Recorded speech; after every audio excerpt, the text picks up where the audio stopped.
Hello everyone, welcome to Zenith Guru. आज हम क्या जानेंगे natural vegetation and wildlife के बारे में। ठीक है, नेचुरल वेजिटेशन मींस हमें पता है कि नेचुरल जो वेजिटेशन होती है, ठीक है, और वाइल्ड लाइफ, इनके बारे में देखेंगे। जो वेजिटेशन और साथ में हम वाइल्ड लाइफ के बारे में देखेंगे। तो जो नेचुरल वेजिटेशन है और जो वाइल्ड लाइफ है वो हमें कहाँ एग्जिस्ट मिलती है, वो हमें कहाँ मिलती है, बायोस्फीयर में। एक नैरो जोन होता है जहाँ पे लिथोस्फीयर, हाइड्रोस्फीयर और एटमॉस्फेयर तीनों क्या होते हैं, एक साथ मिलेंगे आपको, तो वो हमारा क्या होता है, बायोस्फीयर। और यहीं पर नेचुरल वेजिटेशन और वाइल्ड लाइफ क्या हमारी एग्जिस्ट करती है। ठीक है, तो natural vegetation and the wildlife exist only the narrow zone of the contact between lithosphere, hydrosphere, atmosphere that we call biosphere। क्योंकि हमें क्या लैंड चाहिए, लैंड अगर हमारे पास लैंड है तो ऐसा तो नहीं है ना सिर्फ हम लैंड के अकॉर्डिंग ही रह लेंगे। पानी नहीं चाहिए हमें, पानी हमें चाहिए, प्यास लगेगी तो हम पानी लेंगे। और प्लांट की बात करें, प्लांट को भी पानी चाहिए। तो हर चीज़ में क्या है, पानी भी चाहिए होता है हमें। अगर मान लो चलो हमें लैंड में मिल गया, पानी मिल गया, अगर एटमॉस्फेयर ना मिले तो क्या आप जिंदा रह पाओगे? नहीं रह पाओगे। तो हमें सरवाइव करने के लिए क्या चाहिए होता है, लैंड भी चाहिए होती है, वाटर भी चाहिए होता है, यानी हाइड्रोस्फीयर, और हमें एटमॉस्फेयर। ये तीनों चीज़ें हमें चाहिए होती है और इसी नैरो जोन को हम क्या बोलते हैं, बायोस्फीयर बोलते हैं। अब देखो इस बायोस्फीयर में हम क्या देखते हैं, ये सब चीज़ें क्या होती है, जैसे लाइफ सपोर्टिंग सिस्टम की बात करें, जहाँ पे ये सब चीज़ें क्या होती है, इंटर रिलेटेड होती है, इंटरडिपेंडेंट होती है, उसे हम क्या बोलते हैं, इकोसिस्टम बोलते हैं। तो बायोस्फीयर में जितने भी लिविंग बींग्स होते हैं सारे क्या होते हैं, इंटर रिलेटेड होते हैं। ठीक है, इंटरडिपेंडेंट होते हैं एक दूसरे के ऊपर सर्वाइवल के लिए। तो यही लाइफ सपोर्टिंग सिस्टम क्या होता है, हमारा इको सिस्टम होता है। दूसरा हम देखते हैं वेजिटेशन और वाइल्ड लाइफ की बात करें तो ये दोनों क्या है, वैल्यूएबल रिसोर्सेस है। Vegetation and wildlife are valuable resources है दोनों। अभी कैसे, क्योंकि प्लांट हमें क्या करता है, टिम्बर देता है, जो भी वुड लकड़ी हम वगैरह लेके आते हैं। ठीक है, शेल्टर देता है किसको, एनिमल्स को। शेल्टर मीन्स क्या होता है, पनाह। ठीक है, जो एनिमल्स वगैरह होते हैं उनको शेल्टर देता है। ऑक्सीजन प्रोड्यूस करता है जिससे हम ब्रीथ करते हैं। सॉइल को प्रोटेक्ट करता है जो कि इसेंशियल है ग्रोइंग क्रॉप्स के लिए। और हम देखते हैं तो यहाँ पे शेल्टर बेड्स मिलते हैं। एज शेल्टर बेड्स मीन्स देखो यहाँ पे क्या हो रहा है, सॉइल को प्रोटेक्ट कर रहा है यहाँ पे किस तरीके से, शेल्टर बेल्ट की तरह। यानी ये एक फील्ड है, मान लो यहाँ पे चारों तरफ क्या एक ट्रीज है, तो यहाँ पे जब हवा चलेगी तो ये ट्रीज के ऊपर आएगी। यहाँ की जो टॉप सॉइल होगी, जो एक अच्छी सॉइल होती है, वो क्या होती है, सॉइल इरोज नहीं होगी, शेल्टर बेल्ट हम बचा सकते हैं। ठीक है, help in storage of underground water, underground water को स्टोरेज करने में हेल्प करता है।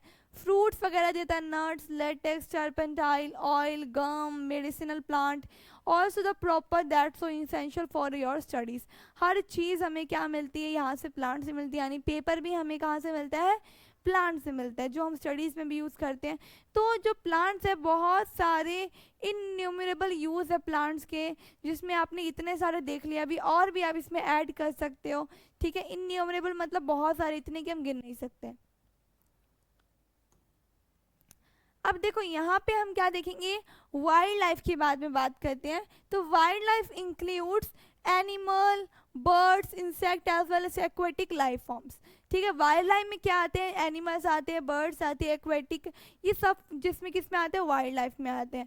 जैसे कि ये हमें क्या प्रोवाइड करते हैं, मिल्क देते हैं, मीट, हाइड्स, वूल्स, ये सब चीज़ें हमें कहाँ से मिलती है, वाइल्ड लाइफ से मिलती है।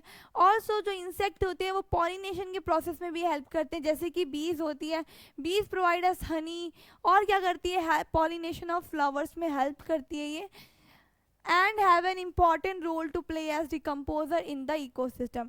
और ऑल्सो क्या प्ले करती है, डिकम्पोजर का भी रोल प्ले करता है इकोसिस्टम के अंदर।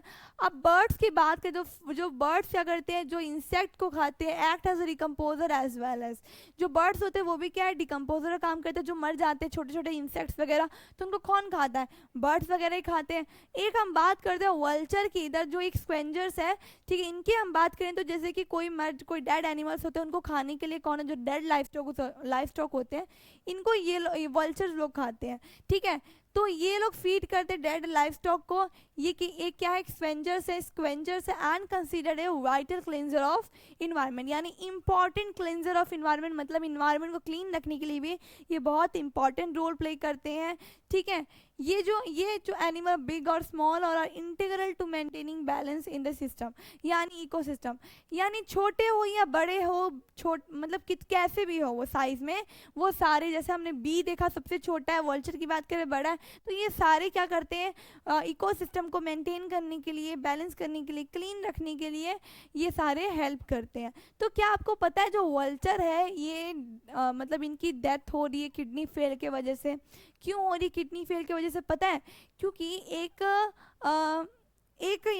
ड्रग्स दिए जाती हैं किनको, जो कैटल्स वगैरह होते हैं जॉइंट पेन के रिलीफ के लिए, पेन किलर होता है वो हमारा डाइक्लोफेनेक। ठीक है, डाइक्लोफेनेक नाम का एक ड्रग होता है, डाइक्लोफेनेक। अगर ये कोई डेड कैटल वगैरह खाते हैं तो उनके बोन्स में इनको डाइक्लोफेनेक वगैरह जो ये ड्रग होता है, ये इसको कंज्यूम करने की वजह से इनकी डेथ हो जाती है, जो इनके लिए क्या होता है, एज ए पॉइजन काम करता है। ठीक है, डाइक्लोफेनेक जो क्या होता है, ये एक पेन किलर होता है जो कि कैटल वगैरह को दिया था जॉइंट पेन के रिलीफ के लिए। तो ये था हमारा नेचुरल वेजिटेशन, जो कि आपको अच्छे से समझ आ गया होगा आई होप। अगर कोई डाउट है तो आप कमेंट सेक्शन में कमेंट करिएगा। अब मिलते हैं नेक्स्ट वीडियो में। Thank you for watching.